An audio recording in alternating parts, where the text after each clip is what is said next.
Selamat berjumpa kembali. Kali ini kita akan membahas tentang ragam satu prosesor dalam satu generasi. Nah, perlu kita ketahui, saat ini banyak orang-orang, terutama orang-orang yang awam terhadap komputer ini, mengira bahwa dalam satu generasi jumlah prosesor itu ragamnya sedikit. Yang saya maksud semacam ini. Mereka seakan-akan berpendapat bahwa misalnya dalam satu generasi, katakanlah itu generasi ke-6 seperti itu. Nah, itu Core i7 itu jumlahnya cuma satu jenis saja. Itu perkiraan mereka. Kalaupun ada ragamnya, biasanya ragamnya hanyalah clock speed atau frekuensinya. Misalnya ada yang 3600 MHz ya. Jadi hertznya ini yang dihitung, atau 3,6 GHz kayak gitu. Ada yang 4 GHz dan seterusnya. Mereka mengira ragamnya hanya di bidang itu saja, yaitu di bidang frekuensi atau clock speed atau clock rate-nya saja. Ya, jadi seperti tadi itu 3 GHz, 3,6 GHz, kemudian 4 GHz, itu adalah frekuensi. Nama lainnya adalah clock speed. Nama lainnya adalah clock rate. Nah, mereka itu mengira perbedaannya di situ. Sebenarnya tidak demikian. Jadi dalam satu generasi, misalnya itu Core i7, itu ada berbagai macam jenis. Dan masing-masing jenis ini memiliki perbedaan performa. Bahkan performanya itu bisa jauh sekali. Yang satu misalnya sangat cepat, sangat bagus. Yang lainnya justru jauh. Jadi dia cukup rendah. Ya, tapi rendahnya itu dalam konteks sama-sama Core i7. Jadi banyak sekali jenisnya. Apakah itu berlaku untuk Core i7 saja? Tidak. Core i9, Core i5, Core i3 juga seperti itu, ada jenis-jenisnya gitu. Nah, mari kita bahas sebagai satu contoh di sini. Saya ambil untuk generasi ke-6, yaitu generasi Skylake. Mengapa saya mengambil generasi ke-6? Yaitu generasi yang sudah lama ada. Masalahnya demikian, ini adalah contoh yang paling bagus untuk kita gunakan. Karena variasinya ini cukup signifikan. Sehingga akan lebih mudah untuk kita pelajari. Pada generasi yang lain, misalnya generasi 10, 11, 12, 13, 14, nanti sama ya, sama. Kebetulan data yang lengkap yang saya peroleh itu yang generasi ke-6 dan ke-7 ini ya. Dan itu saya lihat, saya perhatikan contoh yang paling baik. Karena variasinya begitu jauh, kayak begitu.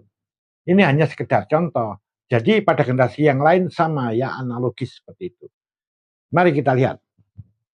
Generasi ke-6 Skylake ini ternyata untuk Core i7-nya saja ada banyak jenis ya. Yang saya tuliskan ini hanya sebagian saja. Ya, sebagian kecil. Yang lainnya masih banyak. Kalau saya tuliskan semuanya nanti ya nggak cukup ya. Beban tulis ini nggak cukup. Jadi di sini saya berikan contoh, ada Core i7 Skylake S.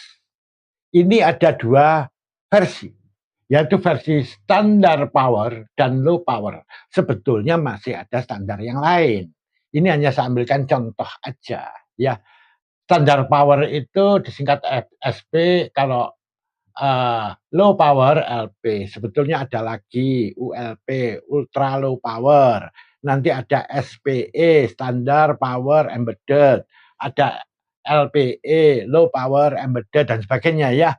Kami ambilkan aja yang dua ini. Nah, ada yang lain adalah Skylake H. Dan yang lain lagi adalah Skylake X. Di mana ketiganya ini performanya berbeda jauh. Ya, saya berikan contoh nih. Dari sisi ini aja kelihatan. Jadi perbedaan, ingat, tidak hanya pada frekuensi ya. Kalau frekuensi ini frekuensi.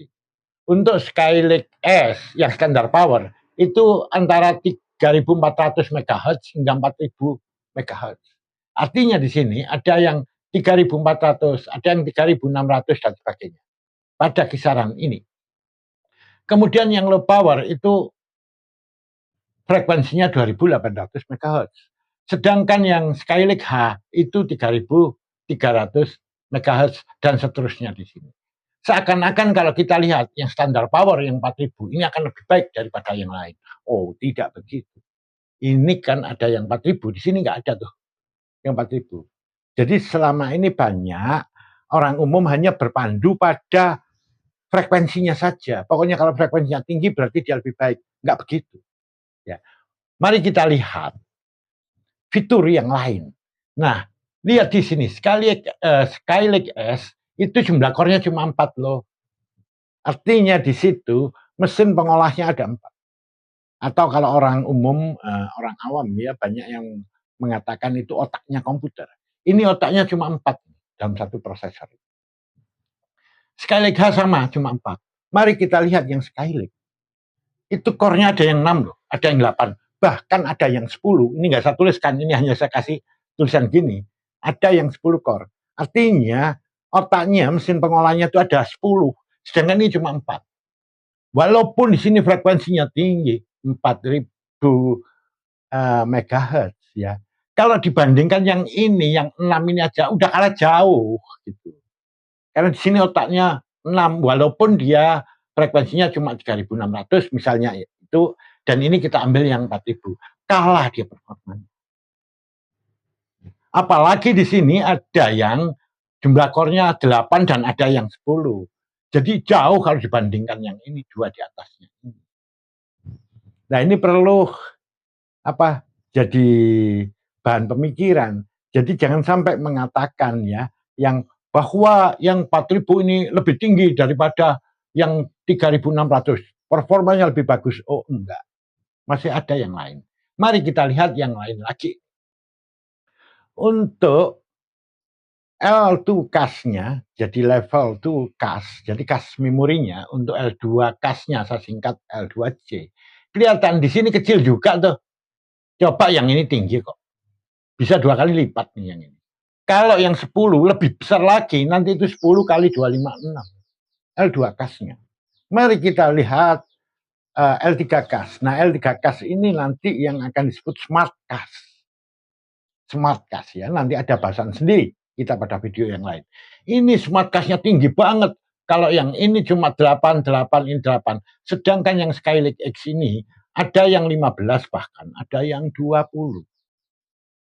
Jauh ya dibandingkan ini. Padahal Smart CAS itu penentu juga, salah satu penentu untuk menentukan performa atau kinerja prosesor. Jadi dia dari sisi core sudah kalah, dari sisi cache memori baik L2 maupun L3-nya kalah nih yang atas ini, kalah dengan yang ini. Nah, mari kita lihat lagi ya tentang konsumsi daya listriknya. Karena di sini ini memang core-nya banyak ya, dia besar, dia butuh tenaga yang lebih tinggi. Dia konsumsi daya listriknya aja 140 watt. Sedangkan yang atas ini kecil-kecil ya, lebih kecil dari itu. Ini aja sudah menandakan. Jadi di mana yang performanya tinggi, kinerjanya tinggi, pasti butuh daya yang tinggi juga. Seperti itu. Dan ini banyak sekali ya nanti perbedaan yang lain. Di sini masih belum saya tunjukkan perbedaan untuk fitur teknologi yang lain. Ya, masih banyak fitur teknologi yang lain. Ini yang saya tunjukkan di sini yang pokok aja begitu. Fitur yang lain tentu berbeda. Jadi di sini Core i7 untuk satu generasi aja sudah berbeda-beda. Jadi kalau yang ini ya, apalagi yang 10 core ini, itu tinggi sekali kinerjanya. Ya, dibandingkan yang atasnya ini. Kalau ini yang standar power dengan low power, yang standar power ini kinerjanya jauh lebih bagus dibandingkan yang low power. Perbedaannya di mana? Di fitur teknologi yang ada. Kayak begitu. Ya, jadi kita harus tahu, coba aja ini kebutuhan daya listriknya aja udah beda kok.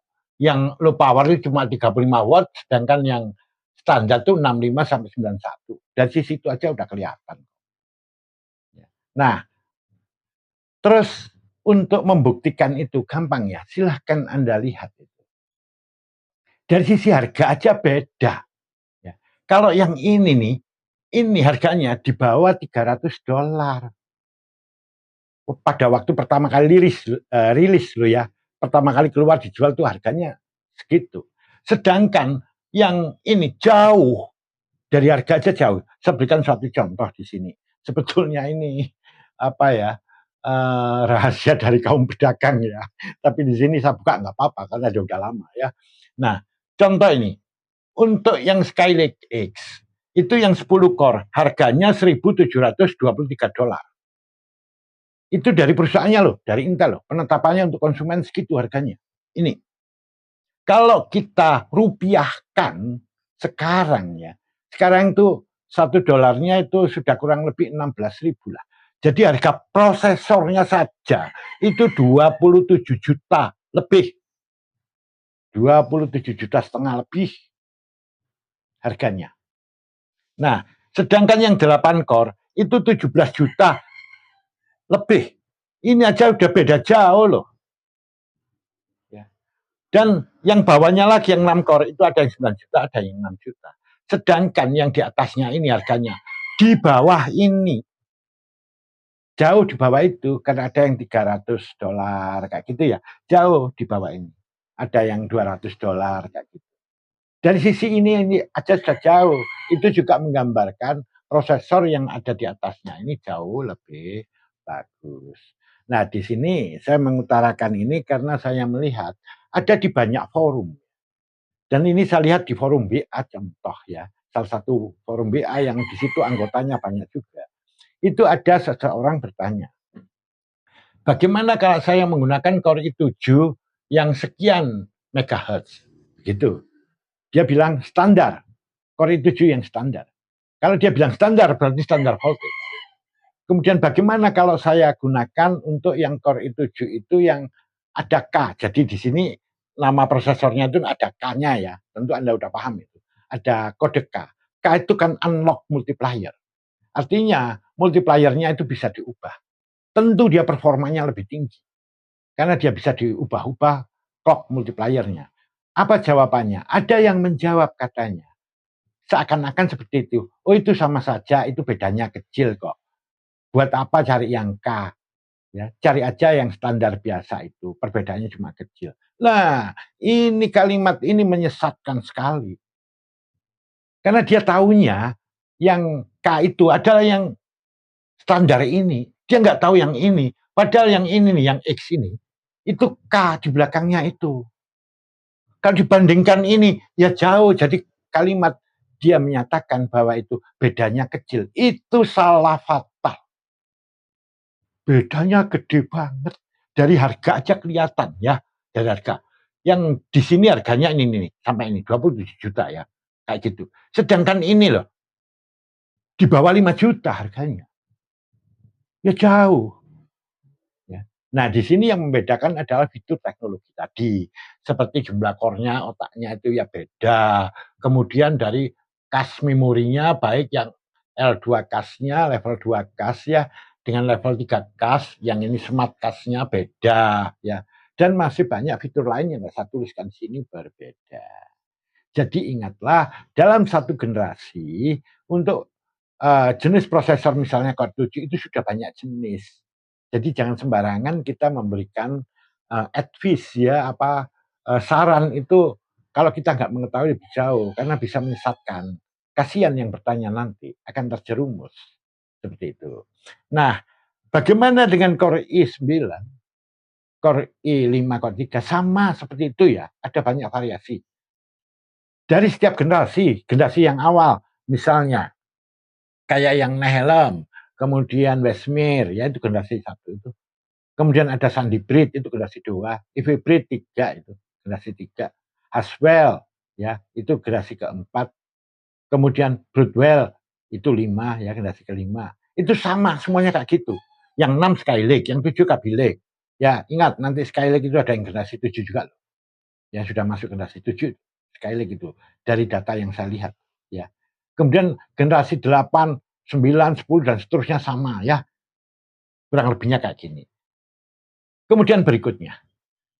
Jangan sampai kita membandingkan tidak setara. Ada orang yang bilang kayak begini. Oh, Core i7 generasi yang 7, Kaby Lake, itu pasti lebih bagus daripada generasi sebelumnya.